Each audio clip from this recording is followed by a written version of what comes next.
हेमंत सोरेन ने कहा, केंद्र को सबसे अधिक रेवेन्यू झारखंड से, फिर भी हमारी गिनती पिछड़े राज्यों में। मुख्यमंत्री हेमंत सोरेन ने कहा है कि झारखंड की खनिज संपदा से देश को सबसे ज्यादा रेवेन्यू मिलता है, फिर भी हमारा राज्य पिछड़े राज्यों की श्रेणी में गिना जाता है।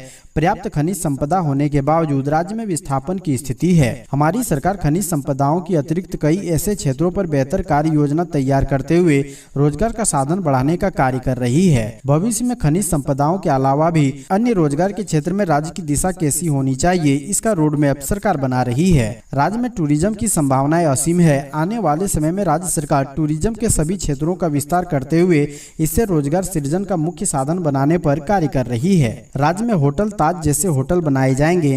राज्य सरकार एक बेहतर विजन के साथ झारखंड को आगे बढ़ाने का कार्य कर रही है। शिक्षा, टूरिज्म, कृषि एवं ग्रामीण अर्थव्यवस्था को सुदृढ़ एवं सशक्त करने का कार्य निरंतर जारी है। आने वाले दिनों में यहां के लोगों को अधिक से अधिक रोजगार उपलब्ध करा सके, इस निमित्त प्रतिबद्धता के साथ कार्य किया जा रहा है। झारखंड विधानसभा में स्पीकर ने राज्यपाल पर साधा निशाना, कहा भाजपा के इशारे पर काम कर रहा राजभवन। झारखंड में सत्तारूढ़ पार्टी और राजभवन के बीच तलखियां एक बार फिर बढ़ने लगी है। झारखंड विधानसभा के स्पीकर रविंद्रनाथ महतो ने राजभवन पर भाजपा के इशारे पर काम करने का आरोप लगाया है। उन्होंने पार्टी के एक कार्यक्रम में कहा है कि विधानसभा के विशेष सत्रों में पारित प्रस्तावों को लागू करने में राजभवन लगातार अड़चन पैदा कर रहा है। इसे लेकर उन्होंने ट्वीट भी किया है। बता दें कि स्पीकर रविंद्रनाथ महतो झामुमो के वरिष्ठ नेता और नाला विधानसभा क्षेत्र के विधायक हैं। स्पीकर ने कहा है कि विधानसभा में विशेष सत्र बुलाकर आदिवासियों की धार्मिक पहचान सुनिश्चित करने के लिए सरना धर्म कोड सर्वसम्मति से लागू करने का प्रस्ताव पारित किया गया, लेकिन राजभवन ने इसे लौटा दिया। झारखंड में स्थानीयता यानी डोमिसाइल तय करने के लिए 1932 के जमीन खतियान को आधार बनाने का बिल भी विधानसभा से पारित कर राजभवन को भेजा गया, लेकिन वह भी लौटा दिया गया। इससे साफ लगता है कि राजभवन भी भाजपा के इशारे पर काम कर रहा है।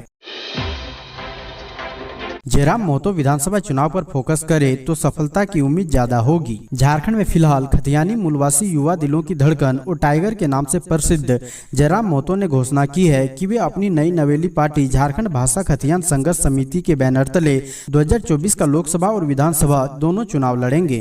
लेकिन सवाल है कि क्या लोकसभा का चुनाव लड़ना जयराम महतो के लिए फायदेमंद रहेगा या फिर नुकसान का सौदा साबित होगा। झारखंड में सरकारी नौकरियों के लिए होने वाली नियुक्ति की परीक्षाओं में झारखंडी भाषाओं को ही शामिल किए जाने को लेकर आंदोलन से पहचान बनाने वाले जयराम महतो अब राजनीति के अखाड़ों में बड़े बड़े और नामचीन पहलवानों को चुनौती दे रहे हैं। आज की तारीख में जयराम की सभाओं में जितनी भीड़ जुटती है उतने तो बड़े बड़े राष्ट्रीय नेताओं की सभाओं में नहीं जुटती। जयराम की सभाओं में भीड़ स्वतः स्फूर्ति आती है। चिलचिलाती धूप में पसीने से तरबतर लोग 28 साल के इस युवक को देखने और सुनने आते हैं, जो भगत सिंह और सुभाष चंद्र बोस का प्रशंसक है और विनोद विहारी महतो, कॉमरेड के राय, निर्मल महतो और पूर्व सांसद सुनील महतो उनके आदर्श हैं। लोग उनको सुनने के लिए घंटों बैठे रहते हैं, क्योंकि उन्हें अंग्रेजी भाषा से पीएचडी कर रहे जयराम में उन्हें झारखंड की राजनीति में धारा को बदलने की संभावना दिखती है। झारखंड कैबिनेट की बैठक संपन्न। सीएम हेमंत सोरेन की अध्यक्षता में हुई बैठक में कुल 45 एजेंडों पर लगी मुहर। मुख्यमंत्री हेमंत सोरेन की अध्यक्षता में प्रोजेक्ट भवन में झारखंड मंत्री परिषद की बैठक संपन्न हुई। बैठक में कुल 45 प्रस्तावों पर मुहर लगी है। बैठक में कैबिनेट स्तर के कई मंत्री समेत वरीय अधिकारी मौजूद रहे। बैठक में अजीम प्रेमजी विश्वविद्यालय को रांची में जमीन मेडिकल कॉलेज खोलने के लिए स्वीकृति मिली है। आरोग्य विश्वविद्यालय के लिए विधेयक सहित ग्राम विकास योजना की अवधि विस्तार हुई है। वहीं महागामा में ईसीएल के सहयोग से 300 बेड के अस्पताल के लिए 3,307 करोड़ 44 लाख स्वीकृत किया गया है। 189 माध्यमिक विद्यालय में प्रधानाचार्य एवं शिक्षक 77 कर्मियों के पद सृजित किए गए हैं।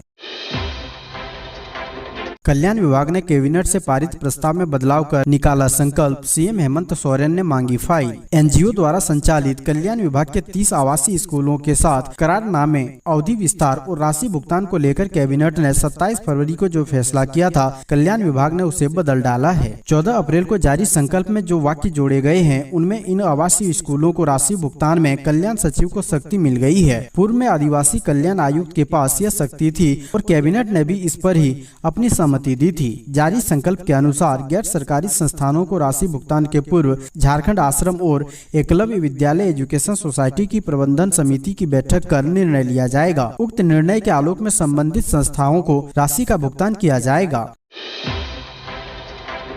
60-40 वाली नियोजन नीति पर स्पीकर रविंद्रनाथ महतो का बड़ा बयान, गिनाए फायदे। झारखंड में हेमंत सोरेन सरकार द्वारा लाई गई नई नियोजन नीति और इसमें 60-40 के प्रावधान के खिलाफ जारी विरोध प्रदर्शनों पर झारखंड विधानसभा अध्यक्ष रविंद्रनाथ महतो ने बड़ा बयान दिया है।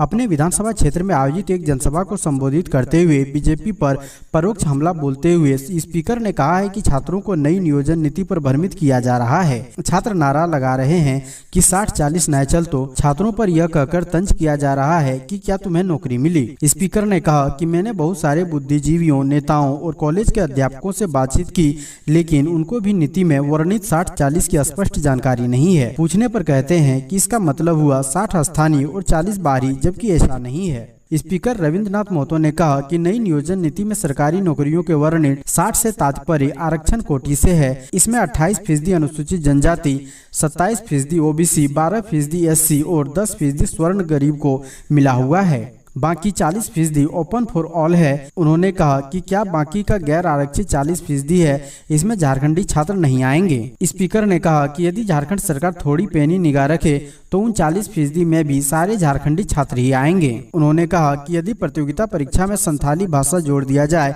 या स्थानीय इतिहास और संस्कृति की जानकारी होने अनिवार्य किया जाए तो निश्चित रूप से उन 40% कोटे में भी झारखंड छात्र आएंगे।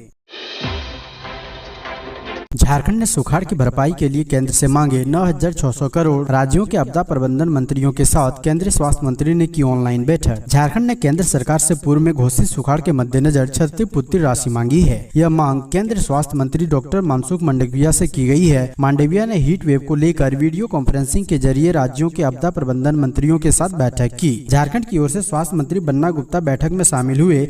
इस दौरान उन्होंने कहा कि सुखाड़ के एवज में केंद्र से क्षतिपूर्ति राशि के तौर पर 9,600 करोड़ रुपए झारखंड को मिलने थे। यह राशि अब तक झारखंड के लिए विमुक्त नहीं की गई है। केंद्र सरकार संवेदनशीलता से इस दिशा में सहयोग के लिए कदम बढ़ाए।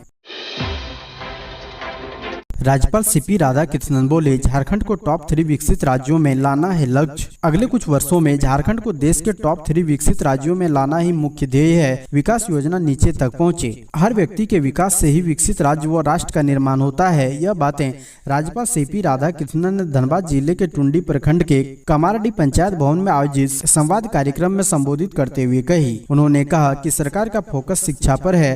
आपका बैंक बैलेंस कितना भी हो, जमीन चाहे जितनी भी हो जाए, लेकिन अगर बच्चों को शिक्षित नहीं कर पाए तो सारी संपत्ति बेकार हो जाती है। वाजपेयी सरकार ने सर्व शिक्षा अभियान शुरू किया था। नवोदय, कस्तूरबा, केंद्रीय विद्यालय जैसे अनेक सरकारी विद्यालय हैं जहां किसी भी निजी स्कूल से बेहतर शिक्षा दी जा रही है। नवोदय की तर्ज पर ही एकलव्य विद्यालय शुरू किया गया है। अगले वर्ष से टुंडी में एकलव्य विद्यालय में पढ़ाई शुरू हो जाएगी। जरूरत पड़ी तो टुंडी में दूसरा एकलव्य विद्यालय भी खोला जाएगा।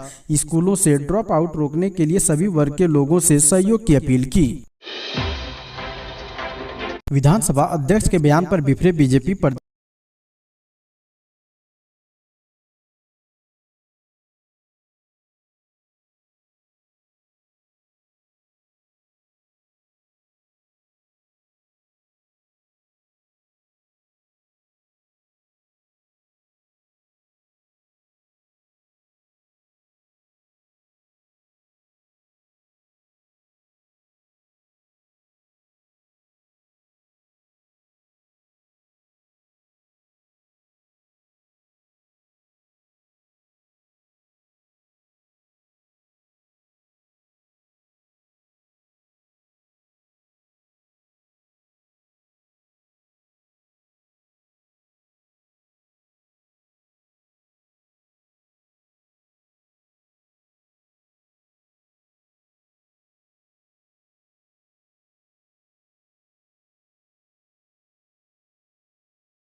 ईडी ने नीरज मित्तल सहित 3 आरोपियों को 5 दिनों की रिमांड पर लिया। आज से होगी पूछताछ। पीएमएलए कोर्ट ने ग्रामीण विकास विभाग के suspend chief engineer Virendra Ram के 3 मददगार नीरज मित्तल, राम प्रकाश भाटिया और तारा चंद को 5 दिनों की रिमांड ईडी को दे दी है। तीनों आरोपियों पर वीरेंद्र राम की काली कमाई को सफेद करने में मदद करने का आरोप है। बता दें कि ईडी द्वारा तीनों आरोपियों को गिरफ्तार कर कोर्ट में पेश कर 6 दिनों की रिमांड मांगी थी। इस पर कोर्ट ने 5 दिनों की रिमांड ईडी को दी है। ईडी अब गिरफ्तार तीनों आरोपियों आरोपियों से कई अहम जानकारियां प्राप्त करेगी। सोमवार को सुनवाई के दौरान ईडी की ओर से विशेष लोक अभियोजक शिव कुमार ने बहस की।